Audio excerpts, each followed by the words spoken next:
வணக்கம் அன்பர்களே, doctor rams medical coding academy மூலம் அளிக்கப்படும் மருத்துவ குறியீட்டு பயிற்சியின் 2வது வகுப்பு.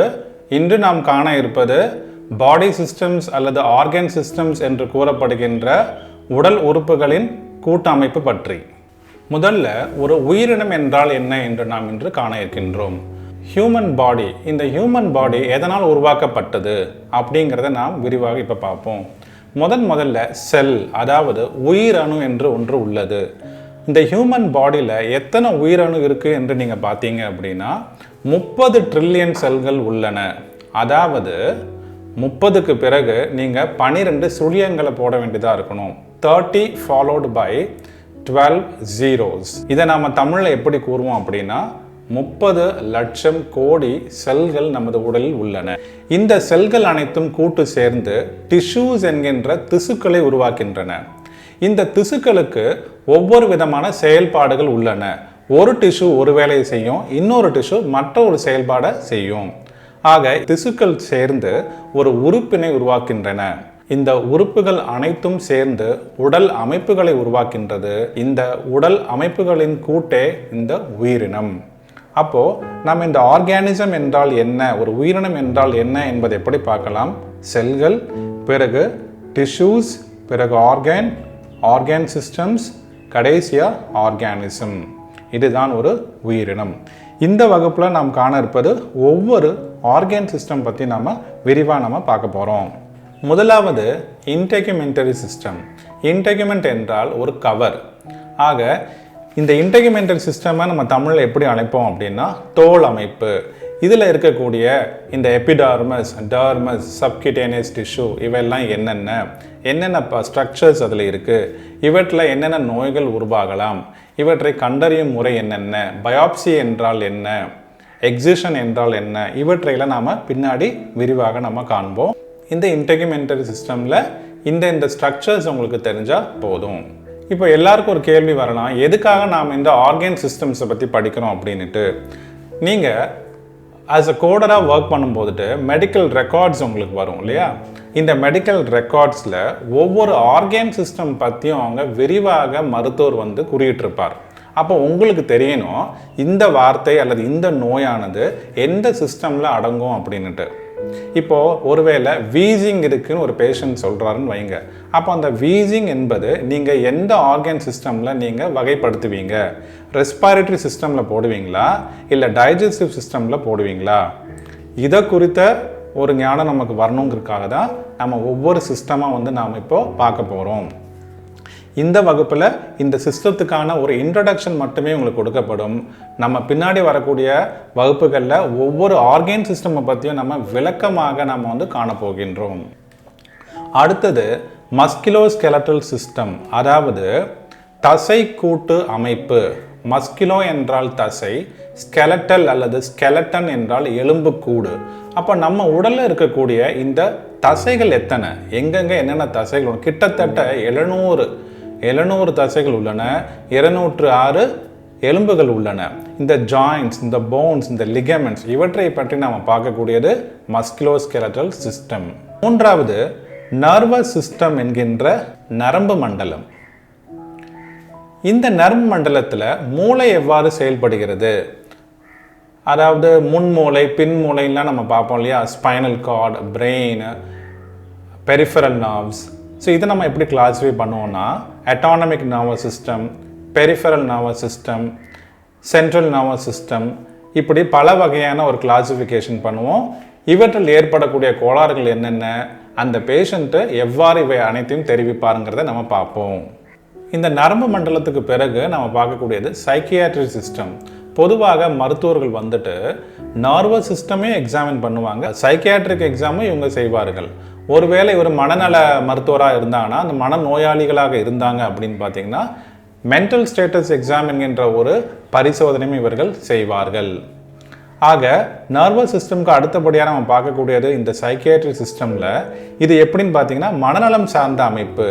இதில் இருக்கக்கூடியது லிம்பிக் சிஸ்டம் என்று நாம் சொல்லுவோம். அதாவது உணர்வு செயலி, ஹிப்போகேம்பஸ் இல்லை லிம்பிக் சென்டர்ஸ், இவற்றின் மூலம் அமிக்டலா, இந்த மூளையில் இருக்கக்கூடிய இந்த பகுதிகள் ஒரு மனுஷன் எப்படியெல்லாம் வந்து எமோஷனல் ஆஸ்பெக்ட்ஸாக உணர்ச்சி வயப்பட போகின்ற நேரத்தில் என்னென்ன விதமான பாதிப்புகள் ஏற்படலாம், அல்லது ஸ்கிசோஃப்ரெனியா போன்ற மனநோய்கள் இருக்கும்பொழுது அவனுடைய மூளையில் என்னென்ன விதமான செயல்பாடுகள் நடக்கின்றன, இதனை பற்றி படிக்கிறது நாம் சைக்கியாட்ரி சிஸ்டமில் நாம் பார்த்துருவோம். அடுத்தது ரெஸ்பிரேட்டரி சிஸ்டம் அல்லது சுவாச அமைப்பு.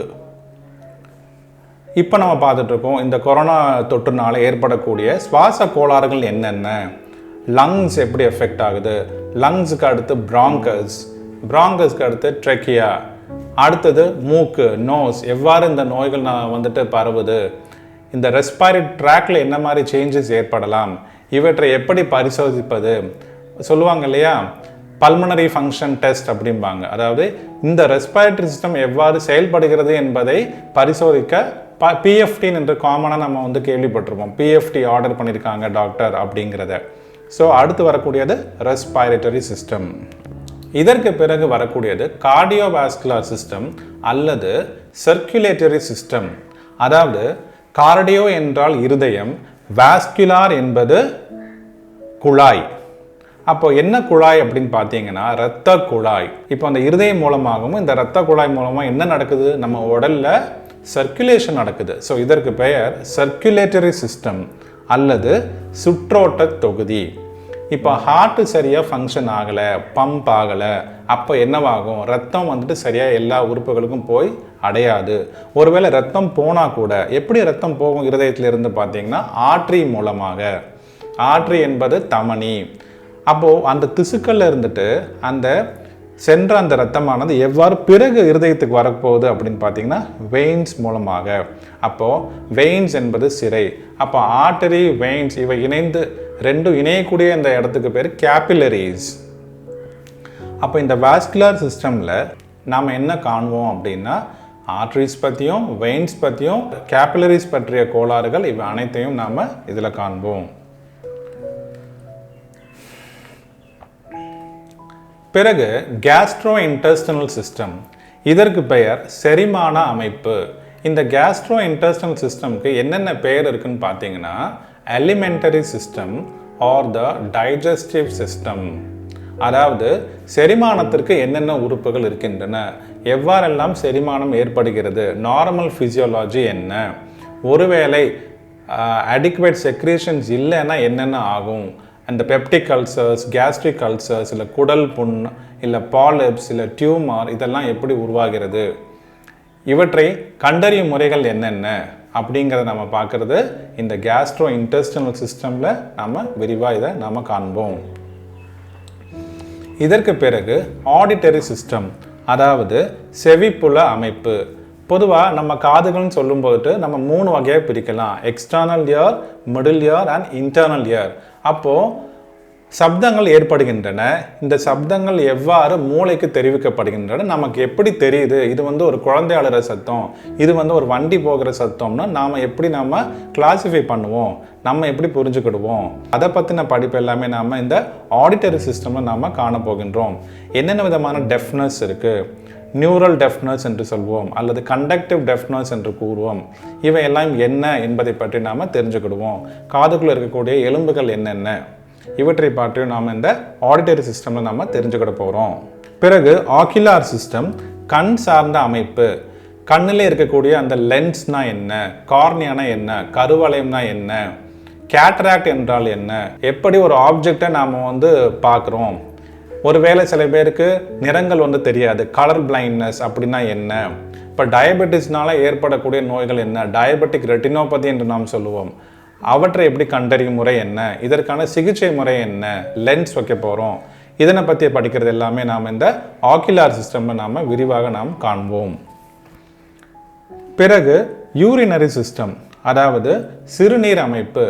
அப்போ சிறுநீர் உண்டாவதற்கு காரணம் என்னென்ன, என்னென்ன விதமான ப்ரெஷர் நமக்கு தேவைப்படுகிறது, இரத்தத்திலிருந்து சிறுநீர் எவ்வாறு உருவாக்கப்படுகிறது, கிட்னிஸ் மூலமாக எப்படி வெளியேற்றப்பட்டு அந்த டியூப்ஸ் மூலமாகவும் மூத்திர பை மூலமாக யூரினரி பிளாடர் மூலமாக எவ்வாறெல்லாம் அவை சேகரிக்கப்படுகின்றன, கிட்னியில் ஏற்படக்கூடிய உபாதைகள் என்னென்ன, கிட்னி ஸ்டோன் சொல்லி இப்போ எங்கே பார்த்தாலும் கிட்னி ஸ்டோனுங்கிறது ரொம்ப காமனாக வந்துட்டு இருக்கு இல்லையா? கிட்னி ஸ்டோன், யுரேட்டர் ஸ்டோன், இல்லை பிளாடர் ஸ்டோன், இதுக்கான ட்ரீட்மெண்ட் என்ன, ஸ்டென்ட் வைக்கிறது, லித்தாட்ரிப்சி பண்ணுறது, இவற்றை பற்றி நம்ம படிக்கிறது யூரினரி சிஸ்டம் நம்ம விரிவாக பார்க்கலாம்.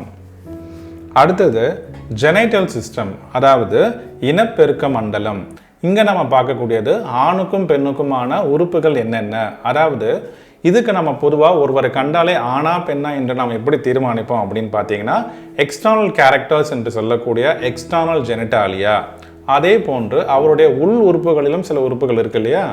ஆண்மைக்கான உறுப்புகளும் இருக்கு, பெண்மைக்கான உறுப்புகளும் இருக்கு. ஸோ இதற்கு பெயர் இன்டர்னல் ஜெனிட்டாலியா. அப்போ இந்த மேல் ஜெனிட்டாலியா என்பது ஆண்களுக்கான இனப்பெருக்க மண்டலம். இவற்றின் மூலமாக விந்தணு எவ்வாறு உருவாக்கப்படுகிறது, பிறகு இந்த வாஸ் டெஃபரன்ஸ் இல்லை டக்டஸ் டெஃபரன்ஸ் மூலமாக எவ்வாறு அது டிரான்ஸ்மிட் செய்யப்படுகிறது, இவற்றை பற்றி நம்ம பார்ப்போம். பிறகு ஃபீமேல் ரீப்ரொடக்டிவ் சிஸ்டம், இதில் நம்ம பார்க்கக்கூடியது கருப்பை பற்றியது. ஒரு தாய் எவ்வாறு கர்ப்பம் ஆகிறார், அவர் கருப்பையில் என்னென்ன சேஞ்சஸ் நடக்க போகிறது, சினைப்பையிலிருந்து அந்த ஓம் எவ்வாறு வெளியேற்றப்படுகிறது, இந்த மென்ஸ்ட்ருவேஷன் சைக்கிள், இந்த மாதவிடாய் என்றால் என்ன, இவற்றில் ஏற்படக்கூடிய கோளாறுகள் என்னென்ன, இவற்றை பற்றி நாம் படிக்கக்கூடியது இந்த ஃபீமேல் ஜெனைட்டல் சிஸ்டம். பிறகு எண்டோக்ரைன் சிஸ்டம் என்று ஒரு சிஸ்டம் உள்ளது. இதற்கு பெயர் என்னன்னு பார்த்தீங்கன்னா நாளமில்லா சுரப்பிகளின் அமைப்பு. இது ரொம்பவே முக்கியம். ஏன்னா இப்போ இருக்கிற காலகட்டத்தில் பார்த்தீங்கன்னா நிறைய மக்களுக்கு இந்த பிரச்சனைகள் தான் அதிகமாக வந்துட்டு இருக்கு. உதாரணத்துக்கு நம்ம இப்போ இருக்கக்கூடிய இந்த டயபெட்டிஸ் மெலிட்டஸ், சர்க்கரை நோயை கூட நீங்கள் எடுத்துக்கிட்டிங்கன்னா அதுக்கு முக்கியமான காரணம் பேங்க்ரியாஸ் என்கின்ற அந்த சுரப்பினால தான். ஸோ அதில் 2 வகையாக இருக்குது பேங்க்ரியாஸில். எக்ஸோக்ரைன் என்ற ஒரு சுரப்பி இருக்குது, எண்டோக்ரைன் என்ற ஒன்று உள்ளது. எக்ஸோக்ரைன் என்பது டக்ட் மூலமாக, நாளங்கள் மூலமாக அந்த சுரப்பிகளிலிருந்து வெளியேற்றப்படுகின்ற அந்த நீர். ஆனால் எண்டோக்ரைன் கிளாண்டில் வந்து பார்த்தீங்கன்னா ஹார்மோன்ஸ் என்கின்ற அந்த பயாலஜிக் சப்ஸ்டன்ஸ் உருவாக்கப்படுகிறது. அவை நாளங்கள் இல்லாமல் டைரக்டாகவே வந்து வெளியேற்றப்படுகின்றன. அதனால தான் இந்த எண்டோக்ரைன் சிஸ்டமுக்கு இன்னொரு பேர் என்னென்னா டக்ட்லெஸ் சிஸ்டம். டக்ட்லெஸ் சிஸ்டம், நாளங்கள் இல்லா சுரப்பிகளின் அமைப்பு. இதுக்கு நீங்கள் வந்து பார்த்தீங்கன்னா நம்ம மூளையில் இருக்கக்கூடிய அந்த பிட்யூட்டரி கிளாண்ட், அதற்கு பெயர் மாஸ்டர் கிளாண்ட் என்று நாம் கூறுவோம். அந்த மாஸ்டர் கிளாண்ட், பிறகு தைராய்டு கிளாண்ட். யாரை பார்த்தாலும் தைராய்டு ப்ராப்ளம், இந்த மாத்திரை காலையிலே போட்டுக்கிடுறேன், அப்போ தைராய்டு கிளாண்ட். அதுக்கப்புறம் தைமஸ், அப்புறம் எட்ரினலின் கிளாண்ட். ஸோ இவற்றை பற்றி எல்லாம் நம்ம பார்க்கக்கூடியது இந்த எண்டோக்ரைன் சிஸ்டம் மூலமாக. அடுத்து ஹெமட்டோபாய்டிக் சிஸ்டம். ஹெமட்டோ என்றால் குருதி, பாய்சிஸ் என்றால் உருவாகுதல் அல்லது உண்டாகுதல். அப்போ இந்த ரத்தம் எப்படி உருவாகிறது, ரத்தத்தில் என்ன விதமான செல்கள் உள்ளன, உயிரணுக்கள் உள்ளன. நமக்கு தெரியும் ரத்தம் ஏன் சிவப்பாக இருக்குது, அப்போ சிவப்பணுக்கள், வெள்ளை அணுக்கள், பிறகு தட்டணுக்கள், பிளேட்லெட்ஸ் என்று நாம் சொல்லக்கூடிய அந்த தட்டணுக்கள். இரத்த சோகை என்றால் என்ன, எந்தெந்த நோய்களில் இரத்த அணுக்களின் எண்ணிக்கை அதிகமாகும், டெங்கியூல என்னவாகும், இவற்றை பற்றிய படிப்பு வந்து நாம் இந்த ஹெமட்டோபாய்டிக் சிஸ்டமில் நாம் பார்ப்போம். இதை எவ்வாறு கண்டறிதல் அப்படிங்கிறத நம்ம பார்ப்போம். பிறகு லிம்ஃபாட்டிக் சிஸ்டம் என்பது நிணநீர் அமைப்பு அல்லது நிணநீர் தொகுதி. இது வந்து நம்ம ஒரு விசித்திரமான ஒரு சிஸ்டம். இது என்னன்னு வந்து பார்த்தீங்கன்னா, இந்த லிம்ஃபாட்டிக் சிஸ்டம் என்பது அந்த பிளட் வெசல் போகுது இல்லையா, அது ஊடையே தான் இந்த சிஸ்டமும் இந்த குழாய்கள் வந்து சென்று கொண்டிருக்கின்றன. லிம்ஃபாட்டிக் சேனல்ஸ் அல்லது லிம்ஃபாட்டிக் டக்ட்ஸ் மூலமாக இவையும் சென்று கொண்டிருக்கின்றன. இதோட முக்கியத்துவம் என்ன, இல்லை இது ரத்தத்தை விட எவ்வாறு வேறுபட்டிருக்குன்னு நீங்கள் பார்த்தீங்கன்னா, ரத்தத்தில் வந்துட்டு இரத்த அணுக்களான அந்த ரெட் பிளட் செல் என்கின்ற ஒன்று உள்ளது. ஆனால் இந்த லிம்ஃபாட்டிக் சிஸ்டமில் அந்த ஆர்பிசி அல்லது சிவப்பணுக்கள் கிடையாது, மற்றும் தட்டணுக்களும் கிடையாது. இதில் வந்து பார்த்தீங்கன்னா வெறும் WBCs மட்டும்தான் ரொம்ப அதிகமான ஒரு லெவலில் இருக்குது. எந்த விதமான ஒரு நோய்களோ அல்லது ஒருத்தருக்கு ஒரு கேன்சர் நோய் ஏற்பட்டிருக்குது அப்படின்னு நீங்கள் பார்த்தீங்கன்னா முதல்ல பாதிக்கப்படக்கூடியது இந்த லிம்ஃபாட்டிக் சிஸ்டம் தான். ஆக லிம்ஃப் நோட் என்று சொல்லப்படுகின்ற இந்த நிணநீர் முடிச்சுகள் தான் முதல்ல போய் அந்த செல்களினுடைய வேலைப்பாடுகளை செய்கின்றன. இறுதியில் இவை அனைத்துமே இருதயத்தை சென்று அடைந்து அங்கிருந்து இரத்தத்தின் மூலமாக திரும்ப இவங்க சர்க்குலேஷனுக்கு இந்த லிம்ஃபாட்டிக் ஃப்ளூயிட் வந்து செல்கிறது. கடைசியாக நம்ம பார்க்க இருக்கிறது இம்யூனலாஜிக் சிஸ்டம், அதாவது நோய் எதிர்ப்பாற்றல் அமைப்பு. இப்போது பலவிதமான நோய் தொற்று ஏற்பட்டிருக்கு. அப்போ என்ன பண்ணிட்டு இருக்காங்க, மருத்துவர்களும் அரசும் என்ன பண்ணிட்டு இருக்கு அப்படின்னா இம்யூன் பூஸ்டிங் ட்ரக்ஸை கொடுத்துட்ருக்காங்க. அதாவது நோய் எதிர்ப்பு சக்தியை வந்து அதிகப்படுத்தணும். அப்போ அந்த நோய் எதிர்ப்பு சக்திங்கிறது என்ன அப்படின்னு பார்த்தீங்கன்னா இம்யூனிட்டி. இது எப்படி உருவாகிறது என்று பார்த்தீங்கன்னா ஆன்டிஜன் ஆன்டிபாடி ரியாக்ஷன் என்று நாம் ஆங்கிலத்தில் கூறுவோம். அதாவது வெளியே இருந்து ஒரு வைரஸ் வருகிறது என்றால் அந்த வைரஸ் என்பது ஒரு ஆன்டிஜன். இந்த வைரஸ்க்கு எதிராக நமது உடலில் உருவாக்கக்கூடிய அந்த ரியாக்ஷனுக்கு பெயர் தான் ஆன்டிபாடி அல்லது இம்யூன் குளோபுலன்ஸ் என்று நாம் கூறுவோம். அப்போது எந்தெந்த நோய்களில் என்ன விதமான இம்யூனிட்டி உருவாகின்றன, ஒருவருக்கு இம்யூனிட்டி குறைபாடு இருந்தால் என்னென்ன நோய்கள் உருவாகின்றன, எவ்வாறு நமது உடலும் இந்த இம்யூன் செல்களை உருவாக்குகின்றது என்பதை நாம் விரிவாக இந்த இம்யூனாலஜிக் சிஸ்டமில் நம்ம பார்ப்போம். இதுவரை நம்ம மனித உடல் அமைப்புகளை பற்றி நம்ம விரிவாக கண்டோம். இப்போது கடைசியாக நீங்கள் இதை எப்படி ஞாபகம் வச்சுக்கொள்வீங்க அப்படிங்கிறது ஒரு கேள்விக்குறியாக இருக்கும் இல்லையா? அதுக்காக நெமோனிக்ஸ் என்று நாம் சொல்லப்படுகின்ற நினைவாற்றல் பெருக்கும் கலை ஒன்று உள்ளது. இது மூலமாக என்னென்னா இப்போ நம்ம பார்த்த இந்த ஆர்கன் சிஸ்டம்ஸை நம்ம எப்படி ஞாபகம் வச்சுக்கிடுறது அப்படின்னு பார்த்தீங்கன்னா சிம்பிளாக ஒரு வேர்ட்ஸ் இருக்குது பாருங்கள். Mister dice runs hill. இதை நீங்கள் ஞாபகம் வச்சுக்கிட்டிங்கன்னா நீங்கள் ஈஸியாகவே இந்த பாடி சிஸ்டம்ஸோ இல்லை ஆர்கன் சிஸ்டம்ஸோ நீங்கள் ஞாபகம் வச்சுக்கொள்ள முடியும். இதில் மிஸ்டர் எம் என்பது மஸ்குலோஸ்கெலட்டல் சிஸ்டம், அதாவது தசை கூட்டு அமைப்பு. ஆர் என்பது ரெஸ்பிரேட்டரி சுவாச அமைப்பு. டி என்பது டைஜஸ்டிவ் அல்லது செரிமான அமைப்பு. ஐ என்பது இன்டெகுமெண்டரி அதாவது தோல் அமைப்பு. சி என்பது கார்டியோவாஸ்குலர் அல்லது இருதய அமைப்பு. இ என்பது எண்டோக்ரைன் நாளமில்லா சுரப்பிகளின் அமைப்பு. ஆர் என்பது ரீப்ரொடக்டிவ் இனப்பெருக்க மண்டலம். யூ என்பது யூரினரி அல்லது சிறுநீரக அமைப்பு. என் நர்வஸ் சிஸ்டம் அல்லது நரம்பு மண்டல அமைப்பு. S special senses ear or eye. H என்பது ஹெமட்டோபாய்டிக் குருதியாக்கும் சம்பந்தமான அமைப்பு. ஐ என்பது இம்யூனலாஜிக் நம்ம கடைசியாக பார்த்தோம் இல்லையா நோய் எதிர்ப்பாற்றல் அமைப்பு. எல் என்பது லிம்ஃபாட்டிக் நிணநீர் அமைப்பு. இந்த நெமோனிக்ஸை நீங்கள் மனசில் வச்சுக்கொண்டீங்கன்னா நீங்கள் ஈஸியாகவே உங்களுடைய மெடிக்கல் கோடிங்கையும் நீங்கள் ரொம்ப ஈஸியாகவும் நீங்கள் ரொம்ப குவிக்காகவும் நீங்கள் முடிச்சிடலாம். இதுவரை நம்ம செஷனை கண்ட அனைத்து நண்பர்களுக்கும் மிக்க நன்றி. இங்கே சொல்லப்பட்ட அனைத்து இன்ஃபர்மேஷன்ஸையும் நீங்கள் ஒரு நோட் புக் போட்டு எழுதிடுங்க. ஒருவேளை நீங்கள் முதல் முறையாக நமது வீடியோக்களை பார்ப்பதாக இருந்தால் தயவு கூர்ந்து நம்முடைய முந்தைய பதிவுகளையும் நீங்கள் பார்த்து விடுங்கள். ஏனென்றால் அதில் நாங்கள் அறிமுகத்தையும் மெடிக்கல் கோடிங் என்றால் என்ன என்பதை பற்றி ஒரு விளக்கம் நாங்கள் கூறியுள்ளோம். இனி வரப்போகின்ற இந்த காலங்களில் மெடிக்கல் சப்ஜெக்ட்ஸை பற்றி நாம் விரிவாக காண இருக்கின்றோம். இதன் மூலமாக எந்த ஒரு மாணவரும் இந்த காணொலி காட்சிகளை கண்டாலே போதும் அவர் ஒரு சக்ஸஸ்ஃபுல் மெடிக்கல் கோடராக உயரலாம். அனைவருக்கும் ஷேர் செய்யுங்கள், லைக் செய்யுங்கள் மற்றும் உங்கள் மேலான கருத்துக்களையும் தெரிவிங்கள். மறக்காமல் சப்ஸ்கிரைப் பண்ணிடுங்க. மிக்க நன்றி. Learn medical coding from Dr. Ram's Medical Coding Academy.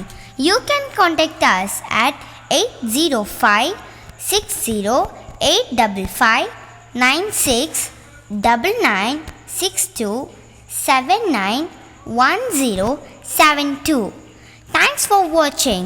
Please watch, like and subscribe our YouTube channel.